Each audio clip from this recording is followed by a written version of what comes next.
இன்றைய வகுப்புல தொடர்ந்து பார்க்க போற விஷயம் எங்களினுடைய வணிகம், வெளியக பிரிவினர், உரிமையாளர். இவங்க எல்லாம் தனித்தனியான அலகுகளாக பார்க்கப்பட வேண்டும். வணிகத்துக்கு உரிமையாளர் ஓனராக உரிமைத்துவத்தை இந்த உரிமையாளர் கொண்டிருந்தாலும் கூட அலகுசார் எண்ணக்கருவுக்கு அமைவாக தனியாக அவரை பார்க்கணும் என்று சொல்லியிருந்தான்.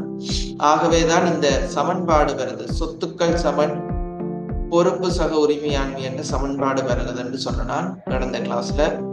அடுத்தது பிள்ளைகள் கடன் கொடுத்தோர் யாரு அல்லது வியாபார சென்மதியாளர் என்றால் யாரு என்றதை தெரிஞ்சு கொள்ளணும். வணிகம் மீள் விற்பனை பொருட்களை யாரிடம் கடனுக்கு கொள்வனம் செய்கின்றதோ அந்த நபரைத்தான் கடன் கொடுத்தோர் என்று சொன்னா யார்கிட்ட கொள்வனம் செய்யணும். இதுல மிக முக்கியமான விஷயம் பிள்ளைகள், இந்த மீள் விற்பனை பொருட்கள் கடனுக்கு கொள்வனம். சரியா? மீள் விற்பனை பொருட்கள் என்றதும் அடுத்தது கடனுக்கு விற்பனை. உங்களோட கொப்பியில நோட் பண்ணி வைக்க சொன்னா மீள் விற்பனை பொருள். மீள் விற்பனை பொருள் என்றா என்ன? வணிகம் திருப்பி விற்கிற நோக்கத்துக்காக பொருட்களை கொள்வனம் செய்யதான் மீள் விற்பனை பொருள் என்று சொல்லுவோம். அப்ப மீள் விற்பனை பொருளாகவும் இருக்கணும். அது கட்டாயம் கடனுக்கும் வாங்கணும், காசுக்கு இல்லை. காசுக்கும் வாங்கலாம் பொருட்கள், கடனுக்கும் வாங்கி இருக்கணும். அவரை தான் கடன் கொடுத்தோர், ட்ரேட் கிரெடிட்டர் என்று சொல்லுவோம். கடன் பட்டோர்னா மீள் விற்பனை பொருட்கள். அப்ப இதுல நோட் பண்ண சொன்னா மீள் விற்பனை பொருட்கள், இங்கே மீள் விற்பனை பொருளை வைக்கணும். மீள் விற்பனை அல்லாத நோக்கமுடைய பொருட்களும் பிள்ளைகள் விற்கப்படும். அடுத்தது கடன் விற்பனை என்றதை ஞாபகம் வச்சிருக்க சொன்னார். இந்த ரெண்டு விஷயம் இருந்தா தான் அவரை நாங்க கடன் பட்டோர் என்று சொல்லுவோம். கடன் கொடுத்தோர் வணிகத்துக்கு ஒரு நடைமுறை பொறுப்பாக இருக்க போகுது. கடன் பட்டோர் வணிகத்துக்கு ஒரு நடைமுறை சொத்தாக இருக்க போகுது. இந்த விஷயத்தை நான் சொல்லிக்கொண்டேன். ஓகே.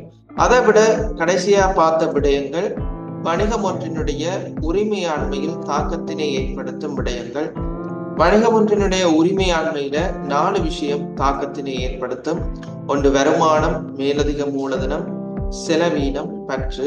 இதுல வருமானம், மேலதிக மூலதனம் உரிமையாண்மையை அதிகரிக்கிற விடயங்கள். வணிகத்துக்குள்ள புதிதாக உட்பாய்ச்சல், பொருளாதார நலன்கள் வணிகத்துக்குள்ள வர்றது உரிமையாண்மையை அதிகரிக்கிற விடயங்களாக இருக்கும். வணிகத்தினுடைய பொருளாதார நலன் 2 விஷயத்தால குறையும். ஒன்று செலவீனங்களால, இன்னொன்று பற்றால.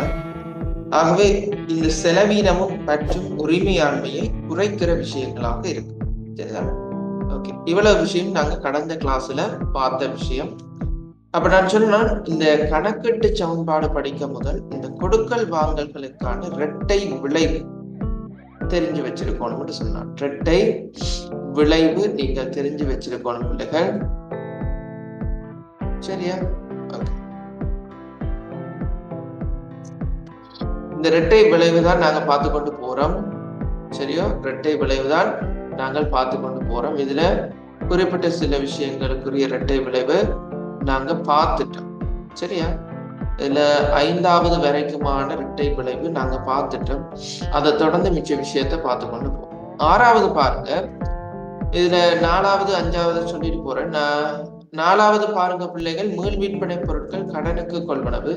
கடனுக்கு கொள்வனவெண்டா சொத்து அதிகரிக்கும், இருப்பு பொறுப்பு அதிகரிக்கும். கடன் கொடுத்தோர் கடனுக்கு கொள்வனம் செய்தா அந்த நபரை நாங்க என்ன சொல்லுவோம்?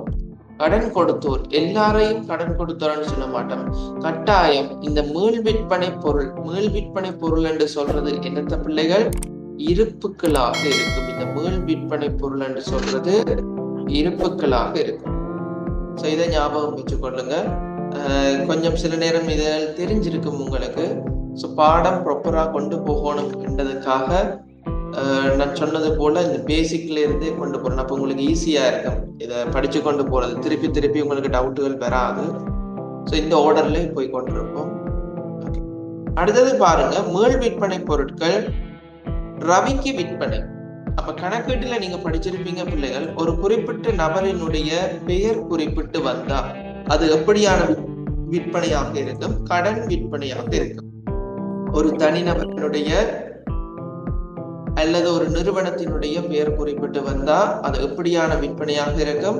கடன் விற்பனையாக இருக்கும். சரிதானே? அப்ப கடன் விற்பனைன்னா எங்களுக்கு ரவி யாரு? கடன் பட்டோராக இருப்பேன். ஆகவே எங்களுக்கு சொத்து அதிகரிக்கும். நோட் பண்ணுங்க. டியூட் அடிச்சு வச்சிருந்தா டியூட்ல நோட் பண்ணலாம். அதுல இடைவெளி இருக்குது. கடன் பட்டோர், சொத்து அதிகரிக்கும் கடன் பட்டோர். அப்ப விற்பனை நடந்தாலும் சொல்லி நான் பொருள் போகுதுன்னு நினைக்க வேணாம். அது ஏனென்றது கணக்கெடு சமன்பாட்டுல 17 சொல்றேன். விற்பனை என்றது மறக்க கூடாது, வணிகத்துக்கு ஒரு வருமானமாக இருக்கும். வணிகத்துக்கு ஒரு வருமானமாக இருக்கும். அப்ப நீங்க என்ன எழுதணும்? வருமானம் அதிகரிக்கும், விற்பனையாக இருக்கும். சரியா? வருமானம் அதிகரிக்கும், விற்பனையாக இருக்கும். சொத்து அதிகரிக்கும் கடன் பட்டோர், வருமானம் அதிகரிக்கும், விற்பனையாக இருக்கும். நோட் பண்ணிக்கொள்ளுங்க. அடுத்தது கடன் கொடுத்தோருக்கு செலுத்திய காசு. அப்ப இதுல இந்த 4வது கொடுக்கல் வாங்கல பாருங்க பிள்ளைகள். இந்த 4வது கொடுக்கல் வாங்கல் கடன் கொள்வனவு. என்ன? இந்த 4வது கொடுக்கல் வாங்கல் கடன் கொள்வனவை குறிக்குது. 4வது. அதே போல இது இந்த 7வது கொடுக்கல் வாங்கல் கடன் கொடுத்தோருக்கு செலுத்திய காசு. அப்ப கடன் கொள்வனவுக்கு நாங்கள் இங்க என்ன எழுதியிருக்கோம்? சொத்து அதிகரிக்கும் இருப்பு, பொறுப்பு அதிகரிக்கும் கடன் கொடுத்தோர். அப்ப இந்த 4வது கொடுக்கல் வாங்கல்ல கடன் கொடுத்தோர் ஒரு பொறுப்பாக நாங்க இனம் கண்டிருக்கோம். இந்த 4வது கொடுக்கல் வாங்க. இப்ப இவருக்கு காசு திருப்பி கொடுக்க போறோம். காசு திருப்பி கொடுக்க போறோம்டா வணிகத்தில இருந்து காசு என்ன செய்யும் பிள்ளைகள்? வெளியால போப்பது. எங்களுக்கு கடன் கொடுத்தோர் என்ற பொறுப்பு குறையுமா? நாங்க பேங்க்ல ஒரு லோன் எடுத்திருக்கோம். அந்த லோனுக்குரிய காசை கட்ட கட்ட எங்களோட பேங்க் லோன் குறையுமா கூடுமா பிள்ளைகள்? குறைந்து கொண்டு போகும். அப்ப கடன் கொடுத்தோருக்கு காசு செலுத்தினா எங்களுக்கு பொறுப்பு குறைவடையும். சரியா? பொறுப்பு குறைவடையும். கடன் கொடுத்தோர் ஆண்டும் கடன் கொடுத்தோர். சரியா? பொறுப்பு குறைவடையும், கடன் கொடுத்தோர் ஆண்டும். அடுத்ததாக என்ன செய்ய போதும்? எங்களோட காசு குறைய போதும். சொத்து குறைவடையும், காசாக இருக்கும். எங்களோட சொத்து குறைவடையும், காசாக இருக்கும். காசை கொடுக்கிறோம், கடன் கொடுத்தோர் என்ற பொறுப்பு குறையுது. சரியா? அப்ப கடன் கொடுத்தோர் பொறுப்பு என்றதை மறக்க கூடாது. இந்த கணக்கீட்டு சமன்பாடு, இந்த அக்கவுண்டிங் படிக்கிறார்கள். இந்த கடன் கொடுத்தோரையும் கடன் பட்டோரையும் மாறி மாறி மாறி மாறி சொல்றது. கடனுக்கு விற்பனை செய்தா கடன் பட்டோர் பிள்ளைகள், கடனுக்கு கொள்வனவு செய்தா அவர் என்ன செய்கிறார்? வாங்குறீரா விற்கிறீரான்றது எங்களுக்கு தேவையில்லை. வணிகம் என்ன செய்யுதுன்றது முக்கியம். வணிகம் கடனுக்கு விற்குதா அல்லது கடனுக்கு கொள்வனவு செய்தா? கடனுக்கு கொள்வனவு செய்தா அவர் கடன் கொடுத்தோர், கடனுக்கு விற்பனை செய்தா அவர் கடன் பட்டோர். அதைத்தான் யோசனை. வணிகம் என்ன செய்யுது கேட்டதை மட்டும் நீங்கள் கவனிச்சு கொண்டு போனீங்கன்னா சரி. ஓகேயா? அடுத்தது பாருங்க, கடன் பட்டோரிடம் பெற்ற காசு. அப்ப 6வது கொடுக்கல் வாங்கல பாருங்க. 6வது கொடுக்கல் வாங்கல ரவிக்கு விற்பனை. இந்த ரவிக்கு விற்பனை கடன் பட்டோர் என்று ஐடென்டிஃபை பண்ணிருக்கோம். சரியா? இப்ப அந்த கடன் பட்டோர் எங்களுக்கு காசு தர போறா வணிகத்துக்குள்ள என்ன வரப்போகுது? காசு. சரியா? ஓகே, காசு வரப்போகுது. கடன் பட்டோர் என்ற சொத்து குறைய போகுது. அப்ப இவ்வளவு நாளும் கடன் தரோணும் என்ற நிலைமை இனிமேல் இருக்காது. ஏன்? அவர் கொஞ்சம் காசு தரப்போறார். ஆகவே இந்த 8வதுக்குரிய இரட்டை விளைவு காசு வரப்போகுது பிள்ளைகள். ஆகவே சொத்து அதிகரிக்கும் காசு. சரியா? சொத்து அதிகரிக்கும் காசு. கடன் பட்டோர் இனிமேல் அவர் தரமாட்டேன், என்ன கொஞ்சம் காசு தந்துட்டேன் அவர் எங்களுக்கு. ஆகவே சொத்து குறைவடையும், கடன் கொடுத்தோர். அப்ப நாங்க இப்ப பதிகிற விஷயங்கள் என்னது? இரட்டை விளைவு. ஒவ்வொரு கொடுக்கல் வாங்கலுக்கும் 2 விளைவுகள் ஏற்படும். இந்த இரட்டை விளைவு தான் இரட்டை பதிவு தத்துவத்திற்கு அமைவாக திருப்பி என்னவாக மாறும்? இரட்டை பதிவாக மாறும். மறக்க கூடாது. சரியா? ஓகே, இந்த 8 கொடுக்கல் வாங்கலுக்குரிய விடை எழுதியிருக்கேன். நோட் பண்ணி கொள்ளுங்க. கொப்பியில எழுதி நான் கதைக்கிறதையும் கேட்டு பேரலெல்லாம் படிச்சு கொண்டு போங்க. அப்பதான் உஷாரா இருக்கும். எல்லாட்டிக்கும் நித்திரதான் தூங்கும். சொல்லுங்க பாபு. கடன் பட்டோர் தானே குறைவடையும். கடன் பட்டோர். ஓகே, மாறி டைப் பண்ணிடலாம். கடன் பட்டோர் கவனிக்கிறீங்க. Very good. கடன் பட்டோர். ஓகே, கடன் பட்டோர் என்ற சொத்து குறைவடையும். தமிழ் நிலா இதெல்லாம் படிச்சீங்களா? ஏற்கனவே படிச்சிருப்பீங்கன்னு நினைக்கிறேன் ஸ்கூல்ல.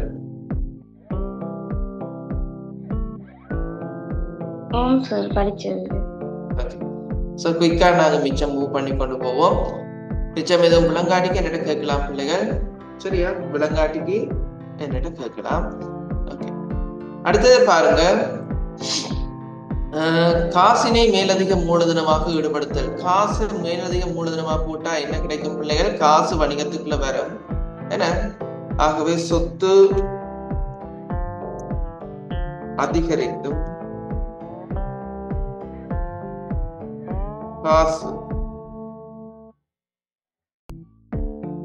மூலதனம் என்றது எங்களுக்கு உரிமையாண்மை பிள்ளைகள். உரிமையாண்மை அதிகரிக்கும் மூலதனம். சரியா? சொத்து அதிகரிக்கும் காசு வணிகத்துக்குள்ள காசு வரப்போது. வணிகம் உரிமையாளருக்கு திருப்பி கொடுக்கணும். எந்த எண்ணக்கருவிற்கு அமைவாக பிள்ளைகள்? அழகுசார் எண்ணக்கருவிற்கு அமைவாக வணிகமும் உரிமையாளரும் வேறு. ஆகவே திருப்பி கொடுக்கணும். உரிமையாளருக்கு கொடுக்க வேண்டிய தொகைக்கு பேர் என்ன பிள்ளைகள்? உரிமையாண்மை. மறக்கக்கூடாது. அடுத்தது பாருங்க, நிறுவன வாடகை செலுத்துதல். இதுல நீங்க டியூட் வச்சிருந்தா நிறுவன வாடகை செலுத்துதலுக்கு இதுல பிரக்கெட்டுக்குள்ள செலவீனங்கள் காசாக செலுத்துதல் என்று நோட் பண்ணிக்கொள்ளுங்க. இந்த நிறுவன வாடகை செலுத்துவதற்கு பதிலா இது சரி, பிரக்கெட்டுக்குள்ள செலவீனங்கள் காசாக செலுத்தப்படுதல் என்று நோட் பண்ணிக்கொள்ளுங்க. பிராக்கெட்டுக்குள்ள நிறுவன வாடகை செலுத்தலுக்கு பிராக்கெட்டுக்குள்ள செலவீனங்கள் காசாக செலுத்துதல். அப்போ ஒரு வாடகை என்று செலவீனம் செலுத்தினா பிள்ளைகள் செலவீனம் குறையுமா அல்லது செலவீனம் அதிகரிக்குமா? ஒரு செலவை கொடுக்குறோம், சொல்லுங்க பாப்போம். செலவீனம் குறையுமா செலவீனம் அதிகரிக்குமா?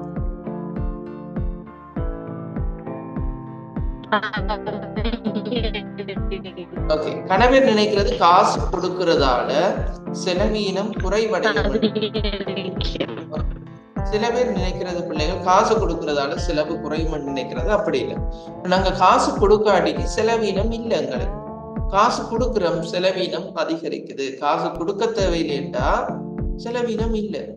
இப்ப காசு கொடுக்கிறோம் புதுசாக, ஆகவே எங்களோட செலவீனம் அதிகரிக்குது. ஆகவே செலவீனம் அதிகரிக்கும்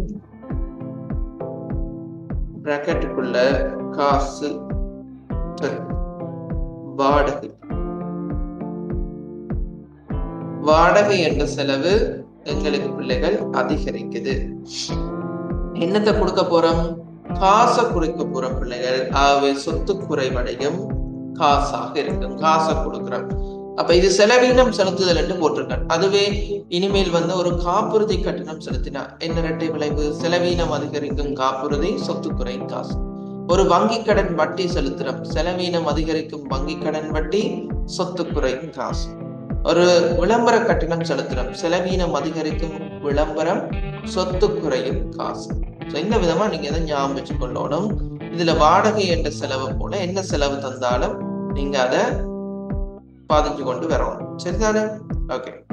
அடுத்தது வங்கி கடன் பெற்றுக்கொள்ளல். வங்கி கடன் பெற்றுக்கொண்டா வணிகத்துக்குள்ள வங்கி கடன் கிடைக்க போகுது.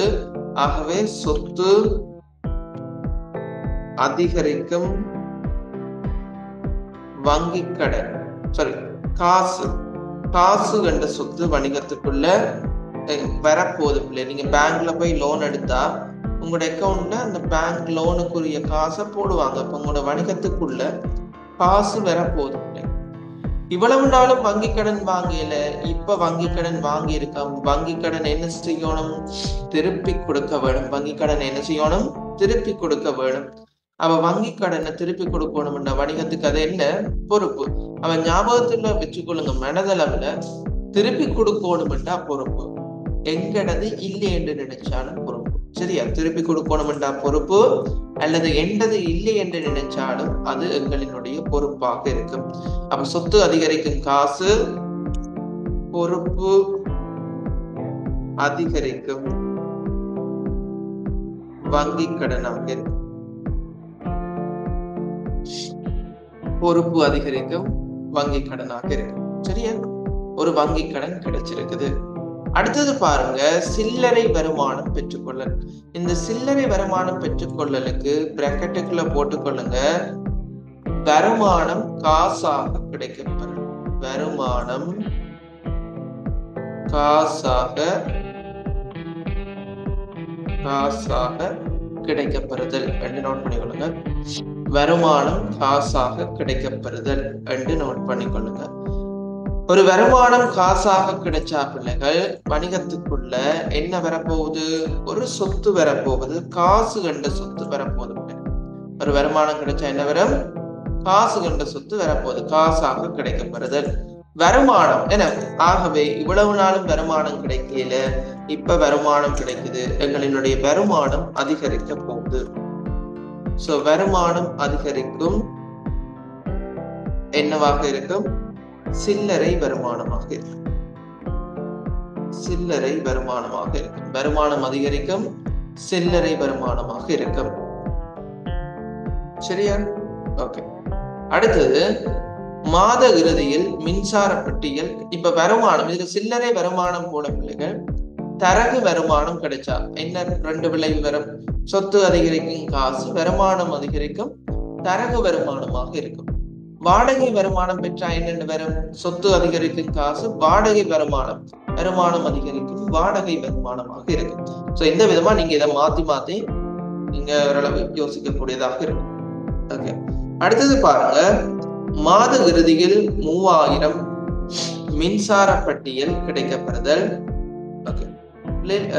நம்மளோட கவரேஜ் கொஞ்சம் பிரச்சனை போல இருக்கு அப்படின்னா அன்மியூட் பண்ணாதீங்க. அன்மியூட் பண்ணீங்கன்னா உங்களுக்கு சில நேரம் கவரேஜ் அகைன் போய்கொண்டிருக்கும். கதைக்கிறது கேளுங்க. டவுட் எதுவும் வேண்டா சட்டில் போடும். பிள்ளைகள் உங்களுக்கு கவரேஜ் நல்ல இல்லைன்னு ஃபீல் ஆயிடுச்சுன்னா சட்டில் போடுங்க, அல்லது உங்களோட வீட்டிலேயே வேற இடங்கள்ல இருந்து பாருங்க. சில நேரம் ஓகேவாக இருக்கு. ஓகே. மாத இறுதியில் 3000 மின்சார பட்டியல் கிடைக்கப்பெறுதல். ஓகே.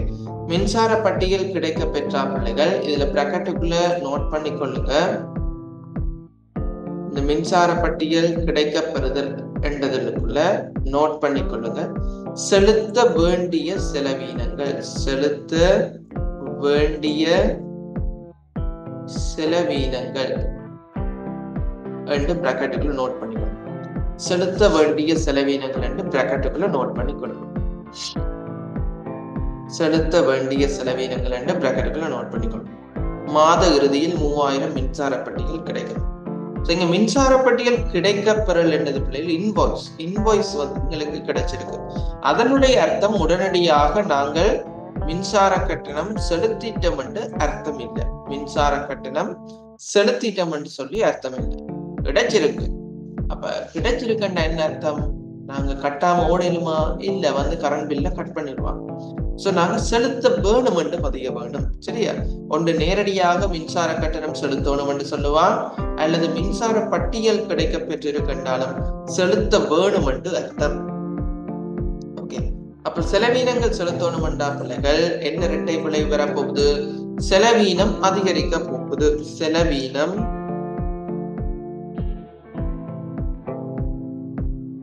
அதிகரிக்க போகுது.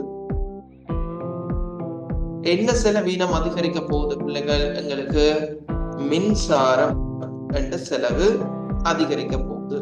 அடுத்ததாக எங்களுக்கு மின்சாரம் என்ற செலவு கொடுத்துட்டோமா என்ற கேள்வி வந்துட்டு, இல்ல செலுத்த வேணுமெண்டா கொடுக்க இல்லைன்னு அர்த்தம் என்ன? ஆகவே எங்களுக்கு கொடுக்கணுமெண்டா பொறுப்பாக இருக்கும். பொறுப்பு அதிகரிக்கும். சென்மதி மின்சாரமாக இருக்கும். சென்மதி மின்சாரமாக இருக்கு. அப்போ ஒரு செலவீனம் கொடுக்கணும்னா செலவீனம் அதிகரிக்கும் மின்சாரம், இங்க பொறுப்பு அதிகரிக்கும் சென்மதி மின்சாரம். அப்போ ஒரு விளம்பர கட்டணம் செலுத்தணும்டா பிள்ளைகள் செலவீனம் அதிகரிக்கும் விளம்பரம், பொறுப்பு அதிகரிக்கும் சென்மதி விளம்பரம். ஒரு வங்கி கடன் வட்டி செலுத்தணும்டா செலவீனம் அதிகரிக்கும் வங்கி கடன் வட்டி, பொறுப்பு அதிகரிக்கும் சென்மதி வங்கி கடன் வட்டி. ஒரு காப்புறுதி கட்டணம் செலுத்தணும்டா செலவீனம் அதிகரிக்கும் காப்புறுதி கட்டணம், பொறுப்பு அதிகரிக்கும் சென்மதி காப்புறுதி கட்டணம் இருக்கும். சரியா? இதுகளை நீங்கள் விளங்கி கொண்டு போகணும். இதே போல இன்னொன்று வந்து உங்களுக்கு மாத்துறதுக்கு தெரிஞ்சிருக்கும். சரியா? அதுக்கான பிராக்கெட்ல எழுத சொல்லியிருக்கேன். அடுத்தது பாருங்க, உரிமையாளர் பற்றிய காசு. உரிமையாளர் சொந்த தேவைக்காக வணிகத்தில இருந்து எடுத்தா அதுக்கு பேர் என்ன? பற்று என்று சொல்லணும். சொந்த தேவைக்காக எடுக்கிறது.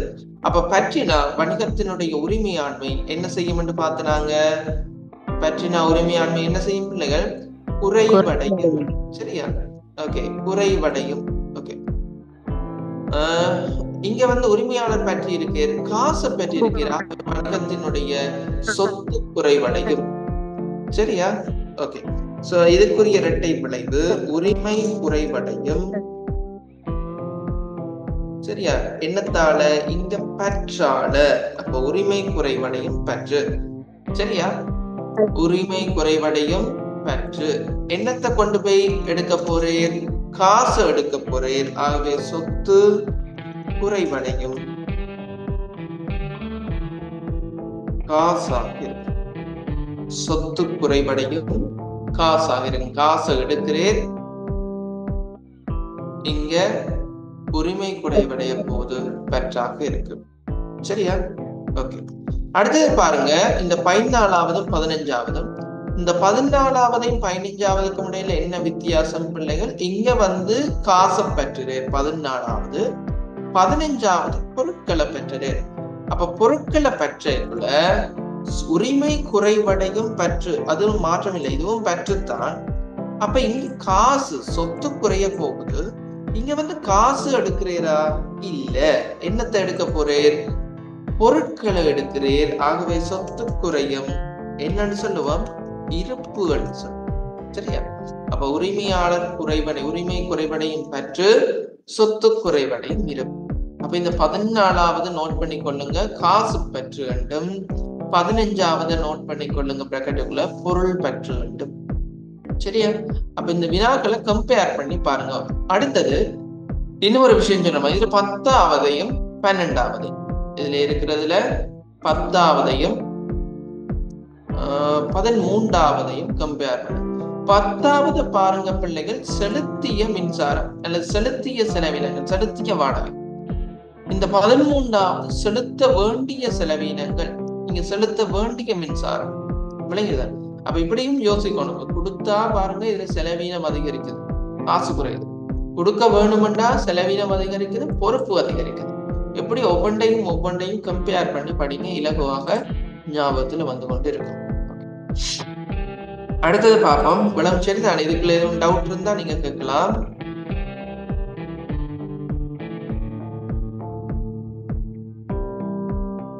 டவுட் எதுவும் இருந்தா நீங்க கேட்கலாம் பிள்ளைகள்.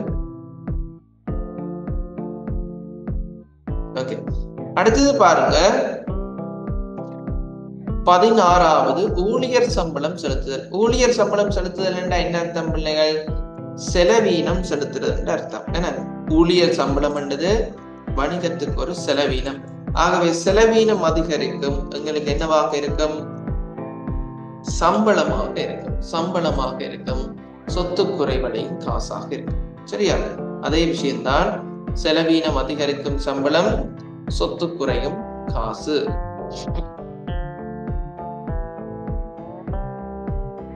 எழுதி கொண்டு போங்க. கொஞ்சம் நிப்பாட்டோனும் எதுவும் என்றால் சொன்னீங்கள் என்றால் ஓகே.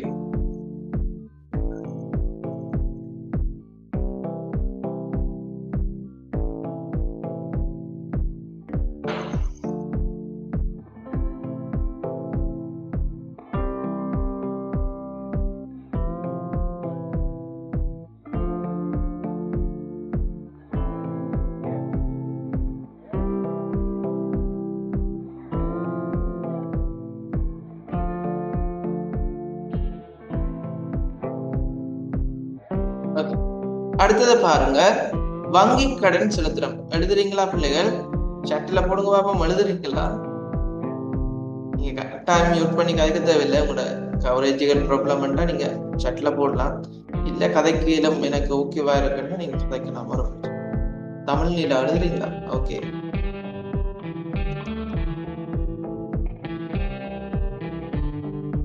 சரி,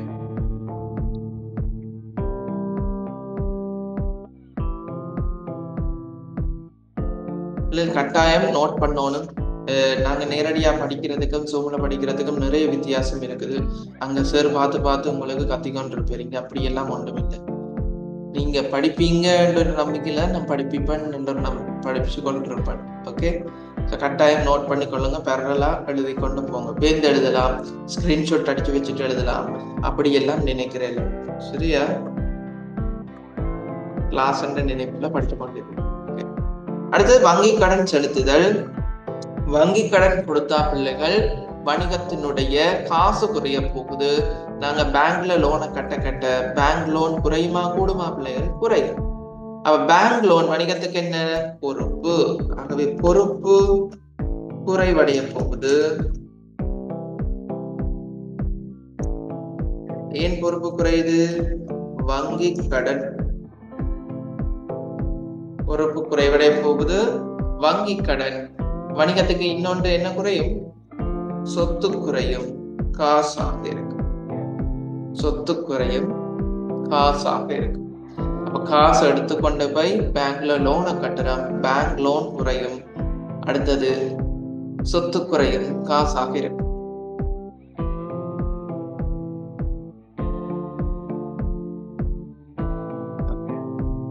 அடுத்தது இந்த 18வதுல பிள்ளைகள், இந்த 18வதுல 50,000 கிரயமான தளபாடம். இதுல அலுவலக நோக்கத்துக்காக காசுக்கு கொள்வன வேண்டதை சேர்த்துக்கொள்ளுங்க. அலுவலக நோக்கத்துக்காக காசுக்கு கொள்வன வந்து நோட் பண்ணிக்கணும். 50,000 கிரயமான தளபாடம் அலுவலக நோக்கத்துக்காக காசுக்கு கொள்வன. அலுவலக நோக்கம் என்றது பிள்ளைகள் திருப்பி விற்கிற நோக்கம் அல்ல. வணிகம் தன்னுடைய அலுவலக கருமங்களை செய்வதற்காக வாங்கி இருக்குது. சரியா? திருப்பி விற்கிற நோக்கம் இல்ல. வணிகம் தனது அலுவலக கருமங்களை செய்வதற்காக வாங்கியிருக்கு. அப்ப அதை திருப்பி விற்காது. அப்ப இங்க எங்களுக்கு காசுக்கு வாங்குறோம், ஒரு தளபாடத்தை வாங்க போறோம். வணிகத்துக்குள்ள என்ன வரப்போகுது பிள்ளைகள்? சொத்து அதிகரிக்கும், தளபாடமாக இருக்கு. சொத்து அதிகரிக்கும், தளபாடமாக இருக்க போகுது பிள்ளைகள். அதே சமயம் வணிகத்தினுடைய என்னது? காசு குறைய போகுது. காசு கொடுத்து தளபாடத்தை வாங்குறாங்க. சரியா? காசை கொடுத்து தளபாடத்தை வாங்குறாங்க. அப்ப தளபாடத்தை வாங்குறாங்கன்னா என்ன விளங்கி கொள்ளணும்? பொறுப்பு சொத்து அதிகரிக்கும் தளபாடம், சொத்து குறையும் காசு. அப்பேன் இதை நாங்க இருப்பு என்று எழுத இல்லை என்றதை விளங்கி கொள்ளணும். இந்த தளபாடம் என்று எழுதுற இடத்துல ஏன் நாங்கள் இருப்பு என்று எழுதல? ஏனென்றா இந்த தளபாடம் அலுவலக நோக்கத்துக்காக வாங்கப்பட்டிருக்க பிள்ளைகள். மேல் விற்பனை நோக்கத்துக்காக கொள்வனம் செய்தால்தான் அதற்கு பேர் இருப்பு. அலுவலக நோக்கம் என்றா வணிகம் திருப்பி விற்காது, வணிகம் சொந்த தேவைக்கு பயன்படுத்த போகுது. ஆகவே தளபாடம் என்று நீங்கள் சொல்லி இருக்க வேண்டும். சரியா? ஓகே.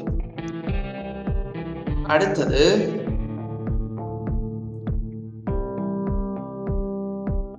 அடுத்ததுக்கு போவோம். அடுத்தது பாருங்க, 65,000 கிரயமான தளபாடம் தம்ரோ கம்பெனியிடம் கொள்வனம். இதுலயும் தளபாடம் அலுவலக நோக்கத்துக்காக என்றதை சேர்த்துக்கொள்ளுங்க. அலுவலக நோக்கத்திற்காக என்றதை சேர்த்துக்கொள்ளுங்க. அப்பதான் பிள்ளைங்க என்னத்துக்காண்டி வாங்கி இருக்காங்க. ஏனென்றா தளபாடத்தை வாங்கி விற்கிற கடையில தளபாடம் என்னத்துக்கு வாங்குவாங்க? திருப்பி விற்கிறதுக்காக வாங்குவாங்க. ஏன்னா அப்ப அப்படியான ஒரு பிரச்சனை இருக்கிறதால இந்த 19வது கொடுக்கல் வாங்கல் இருக்கிற தளபாடம் அலுவலக நோக்கத்துக்காக கொள்வனம் செய்யப்படுது என்றதை நாங்கள் விளங்கிக் கொள்றோம். சரியா? 65,000 கிரயமான தளபாடம் அலுவலக நோக்கத்துக்காக கொள்வனம் செய்யப்படுது. அலுவலக நோக்கத்துக்காக கொள்வனம் செய்யப்பட்டா அப்ப அதை நாங்க இருப்புன்னு சொல்லுவோமா? இல்ல, ஒரு நாளும் சொல்ல மாட்டோம். என்ன இருப்புன்னு சொல்லுவோமா? இல்ல. அதே விஷயம் தான், தளபாடம் வரப்போகுது வணிகத்துக்குள்ள. ஓகே, அப்ப நாங்க அக்கவுண்டிங்ல இன்னொன்று படிச்சிருக்கோம். என்னது? ஒரு தனிநபரோ அல்லது ஒரு நிறுவனத்தினுடைய பெயர் வந்தா அது எப்படியான கொடுக்கல் வாங்கல் பிள்ளைகள்? கடன் அடிப்படையில் நிகழ்ந்த கொடுக்கல் வாங்கல். ஒரு வணிகத்தினுடைய அல்லது தனிநபரனுடைய பெயர் மட்டும் குறிப்பிட்டு வந்தா அது ஒரு கடன் கொடுக்கல் வாங்கல் என்றதை நீங்கள் விளங்கிக் கொள்ளணும். கடன் கொடுக்கல் வாங்கல் என்றா தளபாடத்துக்குரிய காசு கொடுக்கணுமா? கொடுத்துட்டாங்களா? கொடுக்க வேணும். தளபாடத்துக்குரிய காசு கொடுக்க வேணும். ஆகவே எங்களுக்கு பொறுப்பு அதிகரிக்க போகுது. பொறுப்பு அதிகரிக்க போகுது. கொடுக்கணும். என்ன பிள்ளைகள்? அப்ப இது கடன் என்றதை எப்படி நீங்க கண்டுபிடிச்சீங்க? இங்க இந்த கடன் என்றதை எப்படி கண்டுபிடிச்சீங்கன்னா தம்ரோ கம்பெனி என்ற பெயர் குறிப்பிட்டு வந்திருக்கு. அப்ப தம்ரோ கம்பெனி என்ற பெயர் குறிப்பிட்டு வந்தா அது கடன் கொடுக்கல் வாங்கல். விளங்கிட்டு கடன் கொடுக்கல் வாங்கலாக இருக்கும். ஓகே, அப்ப கடன் என்றா இங்க என்ன எழுத போறீங்க? தம்ரோ கம்பெனி என்ற கடன் கூட போகுது.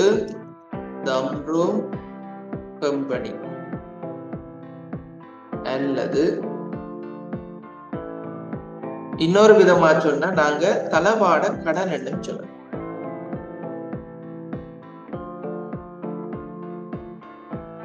சரியா? தம்ரோ கம்பெனி சொல்லலாம், எல்லாட்டிக்கு தளபாட கடன் என்று சொல்லலாம். தம்ரோ கம்பெனி சொல்லலாம்.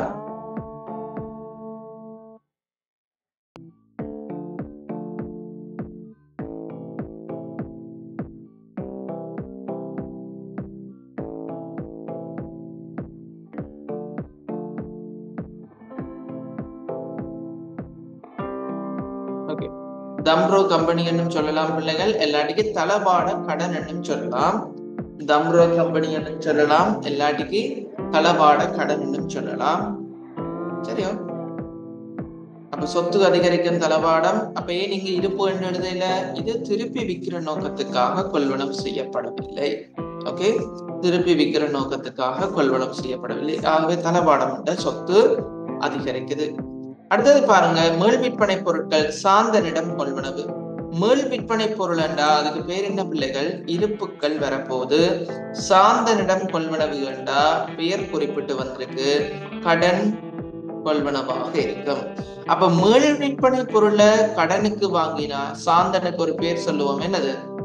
கடன் கொடுத்தோர் என்ற பெயர் சொல்லுவோம். அப்ப இரட்டை விளைவு எப்படி வரப்போகுது? சொத்து அதிகரிக்கும். சொத்து அதிகரிக்கும் பிள்ளைகள் இருப்பாக இருக்கும். சொத்து அதிகரிக்கும் இருப்பாக இருக்கும். அதே சமயம் நாங்க என்ன செய்யணும்? திருப்பி கொடுக்கணும். யாருக்கு கொடுக்கணும்? சாந்தனுக்கு கொடுக்கணும். அப்ப இங்க சாந்தன் யாரு? கடன் கொடுத்தோர். அப்ப சாந்தனை மட்டும் ஏன் பிள்ளைகள் கடன் கொடுத்தோர்னு சொல்றோம்? இது மேல் விற்பனை பொருள், அதாவது திருப்பி விற்கிற நோக்கத்துக்காக கடனுக்கு கொள்வனம் செய்திருக்கோம். ஆகவே சாந்தனை இங்க நாங்க கடன் கொடுத்தோர் என்று நாங்கள் சொல்ல போறோம். அப்ப 19வது வினா 18வது வினா 19வது வினால ஏன் நாங்க கடன் கொடுத்தோர் என்று சொல்லல? இது அலுவலக நோக்கத்துக்காக கொள்வனம் செய்யப்பட்டது. ஆகவே தம்ரோ கம்பெனி அல்லது தளபாட கடன் என்றுதான் சொல்லுவோம். சரியா? பொறுப்பு அதிகரிக்கும், கடன் கொடுத்தோராக.